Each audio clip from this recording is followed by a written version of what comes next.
Talking to Gerald Miller, who actually fought in K1 and has been inside the cage, and he said the gloves actually do impact the power, and you have to kind of learn how to punch differently using 10-ounce gloves or 8-ounce gloves. Well, I think when you have mittens as opposed to fingers out, boxing gloves are mittens, man-made gloves, you have your fingers out. I think you probably have to make a different kind of fist.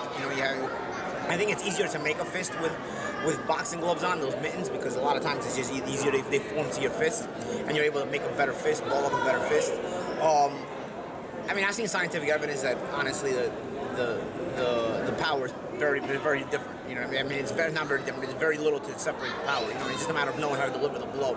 Mixed martial arts, a lot of guys aren't be able to sit on their shots, because they can't sit on their shots because they're going to get their leg kicked out, So I think it's just a matter of learning how to deliver the blow and deliver the power properly. And Conor's working on it. Conor's working hard in camp, but he's working on it. Paulie, so boxing versus MMA, are we going to see just more of a trend moving forward after the McGregor-Mayweather fight?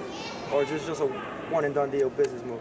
I think it depends on the result Conor gets. And depending on the result, also how he gets the result. I think Conor kind of leads the way here. I think if Conor gets a result or Conor even does well in the fight, I think it creates more curiosity about this kind of thing, and maybe you'll see it more in the future. If this fight winds up being a fiasco, then it's probably a one and done.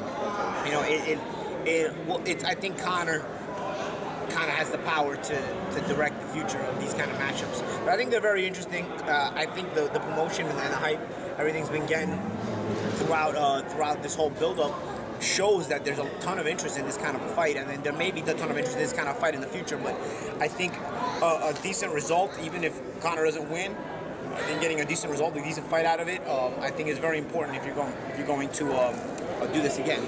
Paulie, are you getting tickets from Conor, tickets from Showtime, tickets from Floyd? I don't know. Right now, I have no tickets. So people are hitting you up, though, I'm sure. Yeah, they are. What did they ask you when they hit you up? They asked me where they can get tickets. Some actually have the audacity to ask me for free tickets, and some ask me how they can buy the tickets. So we'll see. Thank God I'm in.